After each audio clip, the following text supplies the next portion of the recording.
it's not the role, it is the performance that defines how you are a coach, right? We just do happen to have some roles in our society where you get the label of a coach, right? And there are professional coaches because they go through a lot of skill development for themselves on asking the right questions and things like that. And so, yes, the tools can help you coach yourself. But if you want somebody to give you the true third-party perspective, I mean, having an outside person, Garrett.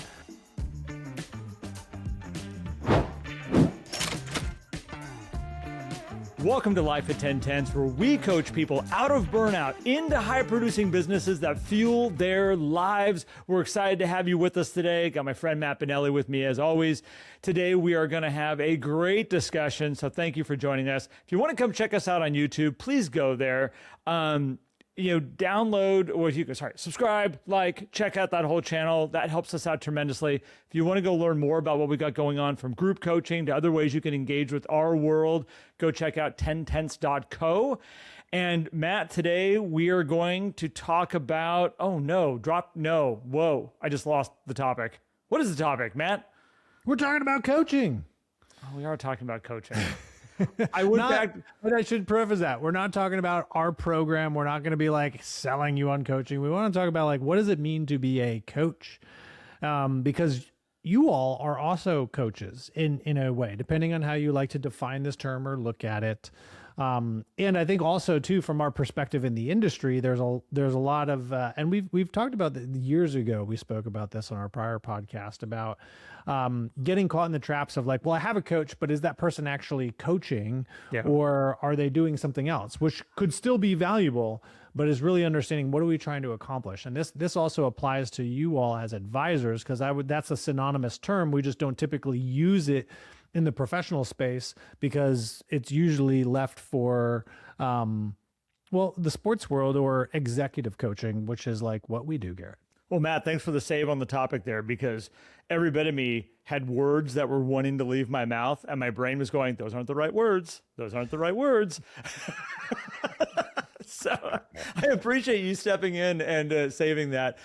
So I wonder what those words were now. It was just the other topic we were talking about. It was the other one. We're like, what if we recorded this? We're going to record this. Yes. Okay. Yes. So coaching is one of those interesting things, Matt, that you're right. We're not going to talk today. Well, we are going to talk about our relationship that we have with people and how we coach, but coaching in the broader sense of how it's brought into this business. And I have said this for years, that one is I don't think people understand the power of leaning into what it means to be a real coach. And I also think in our industry, in our world, the word coaching has been completely broken over the years. One of my old mentors that I worked with for many, many years, I sat down with him and I said, I think we need to find a new word for this thing that we do for people. Because when I say the word coach, I hear people out there going, wah, wah, all right, coaching, yay, whatever. And it's this like, yeah, I guarantee you've had a coach who's a glorified accountability partner, and you've been overpaying for coaching for a long time because you're not truly getting coached. You have an accountability partner. The amount of people, and this goes into real estate also, so pay attention here, please. The amount of people that will say, I feel like I have this coach, but the coach doesn't even know who I am, what I'm about, what's important to me, what we're trying to really accomplish. They're just coming in the coaching side like we do, Matt. They're just showing up and saying, what did you do? What's your plan next week? What got in your way this week? Go get him, Tiger. And in the real estate world, it really becomes apparent when I find that somebody is just being a glorified, they're not really being a coach to their client, when they're just doing the transactional type of work and getting them to where they want to go. But if I really stop and say, tell me about that person, what's important to them? What are they trying to accomplish? What are all the moving parts? What are the things that could become roadblocks before they even know they could become roadblocks, because you've taken the time to get to know them and you understand them?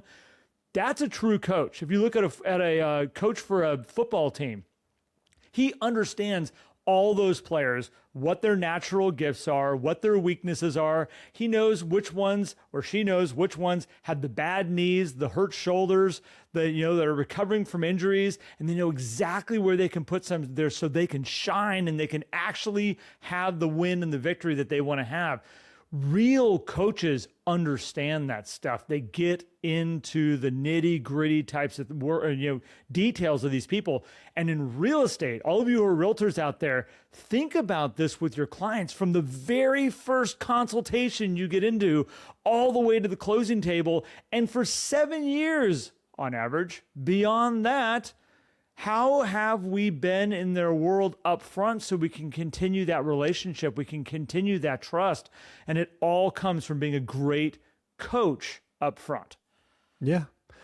And this isn't to say that there isn't value in hiring an accountability partner or a manager in a way of somebody who's just, okay, I'm here to make sure that you do the things, right? And I think when you apply this into your own professional development, like a coach is there to help you develop skills, to help you see things that you may not see, to ask you questions, to expand your horizon in many different areas so that you can grow, right? Now, you can also grow through accountability, right? Particularly if you're designing your own path, and there are a lot of people who do that. And so it's not that one is better than the other. There's just, they are different roles. And so if you are looking for that person who is there to expand the way you're thinking, to ask you the right questions, to understand that, that's a coach. If you're looking for somebody to just help keep you doing the things that you already quote unquote know that you have to do, and you don't really want a lot of context, then that's an accountability partner. And actually, I do think there is a space, Garrett, in this industry, because people talk about how lonely it is, for hiring somebody or partnering with another person to just keep you focused and on track, right? So, like, hey, are you doing these things? Don't get me wrong. I think accountability partners can change people's businesses. I'm on an accountability email with about 3 people. I have a managing broker and 2 other agents, and they include me on that email that goes out. And every single Monday morning, they turn in their Monday agendas. They give a little, hey, way to go. You can tell each one of them reads through it, because they'll say, hey, congratulations on this. And hey, way to go on this. Keep up the good work on these pieces over here. They are totally accountability partners. They don't pay each other a dime. They just have a really high trust and value for who each other is as a person. And they don't want to let each other down. They have made a commitment to each other to say, I'm going to do my stuff. You do your stuff. Let's come together every week, and we'll basically support each other in any way that we possibly can. They will change people's businesses. Yeah. The interesting thing about accountability partners is they can also be saboteurs just as fast as they can be accountability partners. And that's one of those misleading things that people go, I've got an accountability partner. This is all going to come together this year. And the minute they don't do what they say they're going to do, the accountability partner goes, oh gosh, I lost my dog too a couple years ago. I mean, it's going to take a while. I mean, I understand why you didn't do this and you didn't do that and you didn't do this. And then the next week there's another excuse, and they go, oh gosh, my heart goes out to you. You've been dealing with so much lately. And it just perpetuates on, rather than a coach going, we understand what's going on. What are the minimums that we can be doing right now? What are things you could be doing that maybe are less time intensive or less stressful in your world to keep this machine going?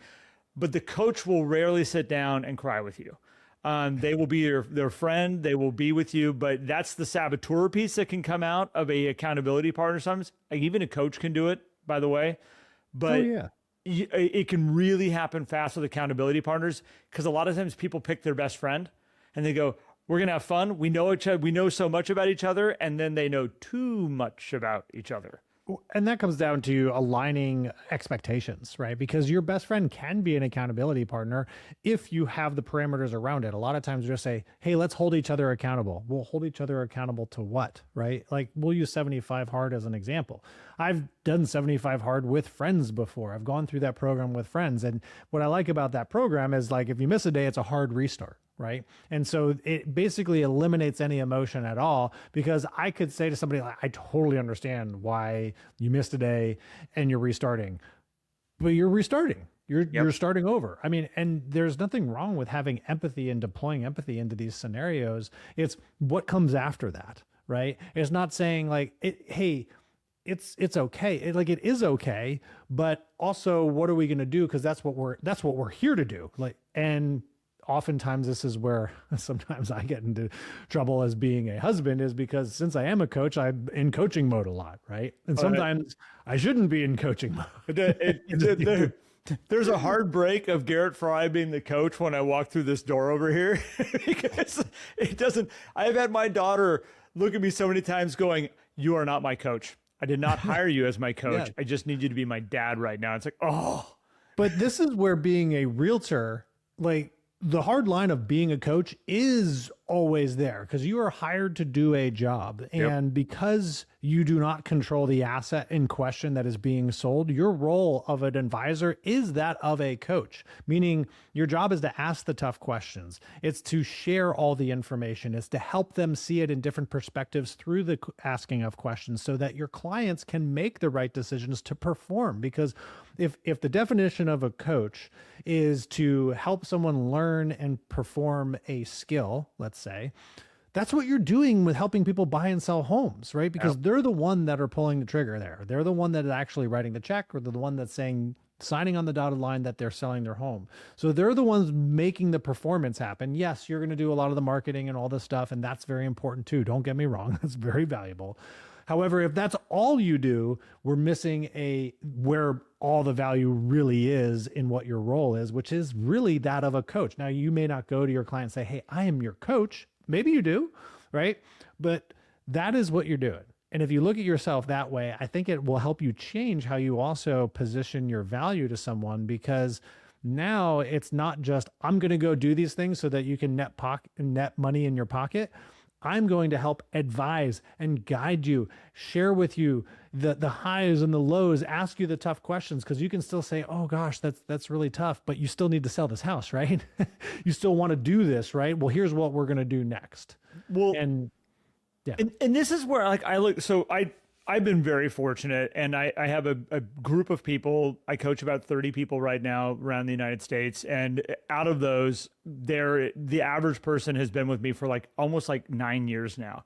That is non-broken coaching, hung out with me for 9 years. I always joke with people, if they start coaching, we're probably going to be friends with for a little while. We should just understand that. But it's interesting is my approach to coaching is, my number one goal is to learn everything about that person as fast as I can. I need to know who their kids are, spouses, jobs that are going on behind the scenes, hobbies they like to have, projects they're working on, committees they're on.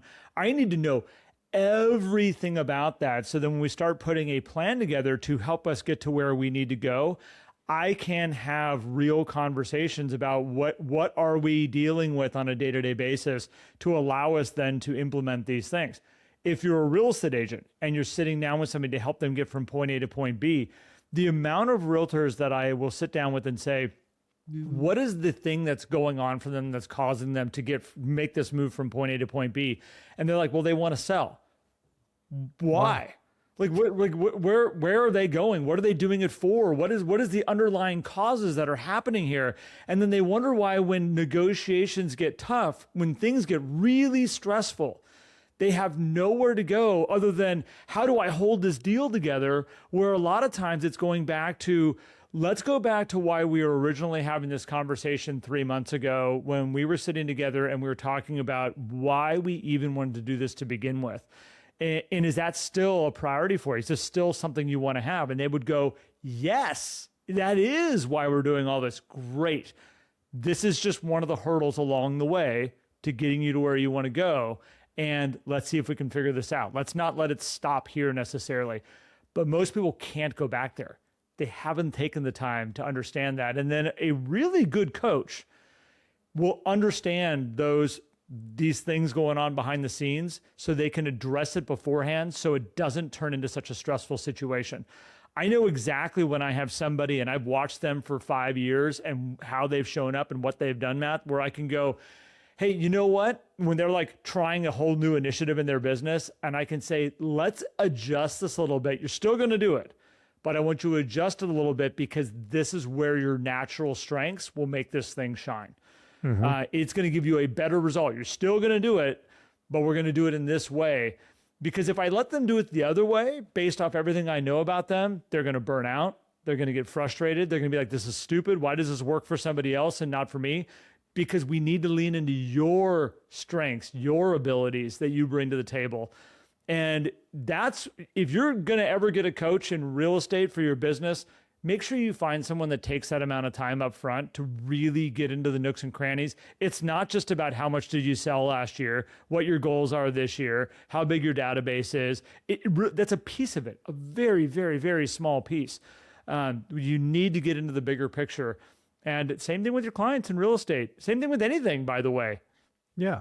I mean, like what you mentioned there, they're all elements that, if then used in a proper fashion, can help us maybe understand where we are and then what is needed to get to where we want to go. And a coach helps you uncover that stuff. But if and this is where you look into software and people are like, well, I have coaching software, or AI is going to be my coach. And okay, maybe AI will be able to be conversational and everything and help you reflect on yourself. And I do think that you can coach yourself through things. Like that's actually a thing that we have the capability to do as human beings, which is actually wonderful. But when you get into like software and tools and stuff, they are things that you can use to help you perform better, but they're not necessarily teaching you and not helping you necessarily teach yourself new things. And that's what you want to think about with a coach is like, is this person helping me achieve a result, a desired result, a specific result that we're looking to achieve that I want to achieve if you're thinking about your business coach or a life coach. And same thing with your clients is, are you helping them achieve a specific result, which is selling the house? And what else do we need to understand and know so that we can do that?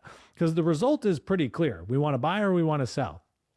However, if all we do is apply metrics to that desire to achieve that result, we're going to miss out on the opportunity to actually achieve the result because we're going to be missing that why. Like Garrett, you said it, and it's worth repeating.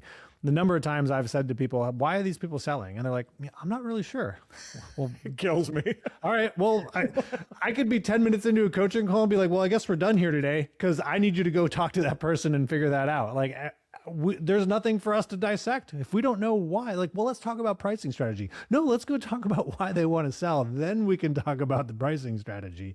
I implore you all, if you're not getting that up front before you sign a contract with somebody, you're not entering into a coaching and advisory relationship with them. They think they're hiring you to go do something for them that you cannot do. Yeah. Because you don't have the information to help them do it because you can't sell their house for them. Yep. Imagine if you hired a realtor, Garrett, and they just came back like, yep, we sold your house. Cool. How much did you get? Oh, we got $500,000 for it. Oh, well, that's not what I wanted. Well, you just hired me to sell your house. Here you go. Here's the money. House sold, right?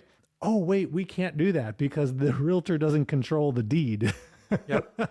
But I mean, maybe you can give them power of attorney to go ahead and do that stuff, but I don't know anybody who's going to do that specifically. But see, here's an, because I joke, like when I start coaching with people, I'm like, I'm not a therapist. I'm not a marriage counselor. You would be surprised, by the way, the stuff that comes up in coaching. And you're like, whoa, I'm just going to remind you, not my expertise, but we can have a conversation about it. And this comes up as being a realtor too, by the way, because you get all the emotions with people when they're looking to buy and sell real estate. You get all the life because the reason why they're selling could be something outrageously personal. And all of a sudden you're like, am I a therapist here? But here's an interesting thing. So Matt, you talked about using AI, and I think there's a lot of people out there right now that have said things like, why would I hire a coach when I can just use AI and I can have a coach that's built into my AI and I can go to that coach anytime I want and be like, here's what I'm trying to do. What should I do?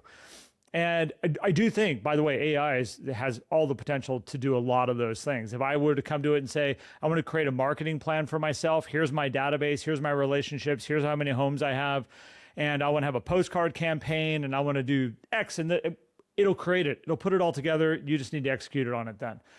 The interesting thing is the stuff that you don't realize, you're not necessarily going to the coach saying, hey, I want to fix this. This is where the power of a real coach comes in. So I had a client just the other day, and if he was listening to this, I'm not going to call you out, dude. You know who you are. He came to me really mad. And he was frustrated because one of his friends called him out a couple of years back about the value of a real estate agent and doesn't really think the value's there. And then just recently actually went and sold his home on his own and then came back to him and said, see, told you. This realtor was hot when I talked to him, very upset, spiraling on this thing.